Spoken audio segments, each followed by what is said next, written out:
আজকে এই ওয়াজ মাহফিলে আমরা অনেক ওয়াজ মাহফিলে যাই।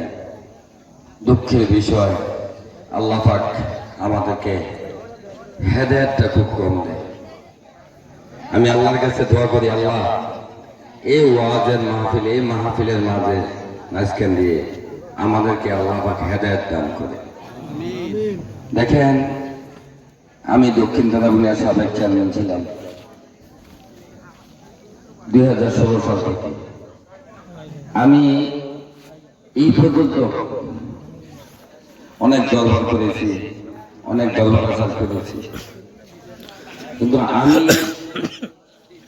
এখন পর্যন্ত আমি দেখি নাই একজন ব্যক্তি আমার ওয়াজ শুনি, দিনের কথা শুনি, কিন্তু আদৌ পর্যন্ত দেখি নাই যে আমি একটা মানুষের হক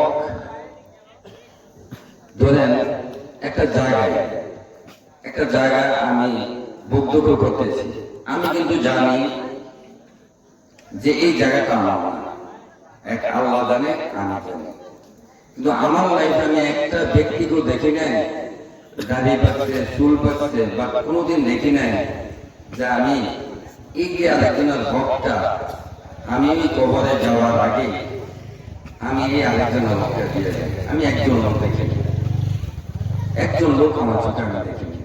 আল্লাহ আমাদেরকে হেদায়েত দান করুন। আরেকটি কথা, আমরা এই ওয়াজ মাহফিলে আসি কেন?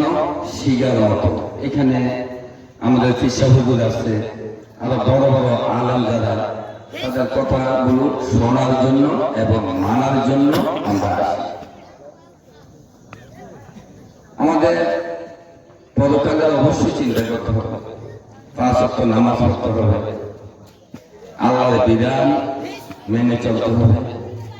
আল্লাহ পাক এই জন্য আমাদেরকে এই দুনিয়াতে পাঠিয়েছে, আল্লাহর গোলামি করার জন্য।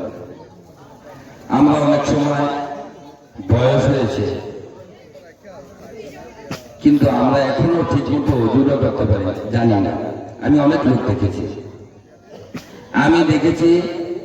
অনেক লোক পাশে নামাজ পড়তেছে, তার নামাজের ত্রুটি হইতে আছে, অথচ তার দাড়ি পেকে গেছে, চুল পেকে গেছে।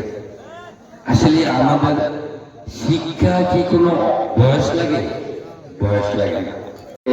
একটা চেয়ারের দায়িত্ব দিয়েছিলেন, আমার যদি চলার পথে কোনো কারণে আপনাদের সাথে যদি কোনো খারাপ আচরণ, অজান্তে কোনো খারাপ আচরণ করে থাকি, আমাকে আল্লাহর হস্তে ক্ষমা করে দেবেন।